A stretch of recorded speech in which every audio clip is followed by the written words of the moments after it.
Good morning guys. මම ඔයගොල්ලෝගේ සුනිල්.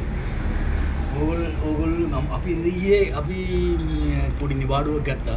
ඊයේ මාළු වල්ලුවා දැන් අද උදේ වෙලම අපි කඩේ ඇල්ල තියෙන්නේ. අපි කඩේ තමයි මේක තියෙන්නේ අපි කඩේ.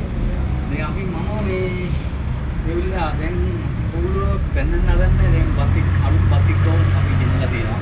ඒ රියවගේ තමයි අලුත් බතික් කවුන් පොඩි අවුරුදු 13 15ක පොඩි ළමයිගේ වෙනින් මේ ඕවර්කුට් වගේ ස්කින් ඒ වගේ සාමාන්‍යයෙන් අවුරුදු 16 15 වගේ ඩෙනිම් සායවල ඩෙනිම් නේෂර් ඒ ඩෙනිම් සායවල ඒ වගේ මේ ගවුම් සුදු ගවුම් ඔක්කොම අපි ගෙනත් තියලා තියෙනවා.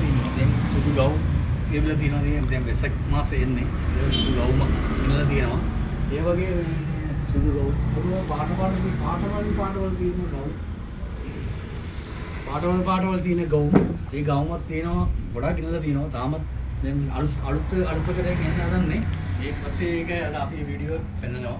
ඒ වගේ මේක එම කඩවල තියෙන්නේ 1500 ගන්න මේ ගවුම මම දෙන්නේ 1900ට දෙන්නේ. 1900ට දෙන්නේ. මම බඩි ලාභ තියාගන්න පොඩි ලාභයක් තියාගන්න තමයි මේ බිස්නස් කරන්නේ.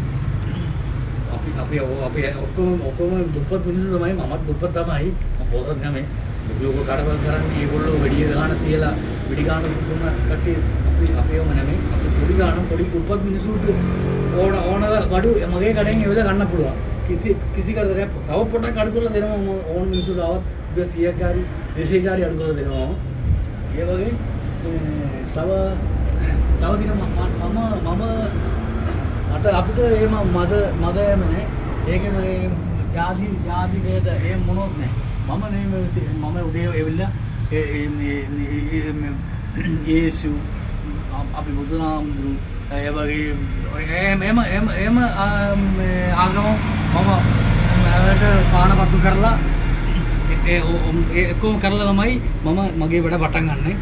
පානපත්තු කරලා අපි මම යේසු අපි මේ බුදුහා එහෙම නෑ මගේ ළඟ. මම ඔක්කොම කරලා ඒක ඔක්කොම ආගම වදෙන්දලා තමයි මම කරන්නේ. මට ඒක ආගම එහෙම මොනවා එහෙම නෑ. අපි ඔක්කොම මිනිස්සු. ඒ තමයි මම හිතාගන්නේ. ඒ වගේ මේ තව ඕගොල්ලෝ මගේ වීඩියෝ කැමති වුණත් ඕගොල්ලෝ මට ලයික් කමෙන්ට් මාව ෆොලෝ කරලා තියාගන්නකො. ඕනවල තව ඕඩර් එක වැඩවල තව එක මේ දෙකේ අලුත් ඩිසයින් රෙදි එන්න ඉන්නවා. තව එන දේ වැසක පොයට අපි කූඩු එහෙම ඒක අපි කූඩු තොරණ කූඩු ඒ වගේ බක්ක ඒ ඔක්කොම ගෙනත් දාන්න හදන්නේ. ඔක්කොම දැන් තව සතියෙන් ගෙනත් දානවා. ඒ වගේ මාව ෆොලෝ කරලා මට ලයික් කරලා මට කමෙන්ට් කරලා මට ඕගොල්ලෝගේ සහායෙන් තමයි මම ඉදිරියට එන්න හදන්නේ. ඔක්කොමඩ බුදු සරණයි දෙවි පිටයි යේසු පිටයි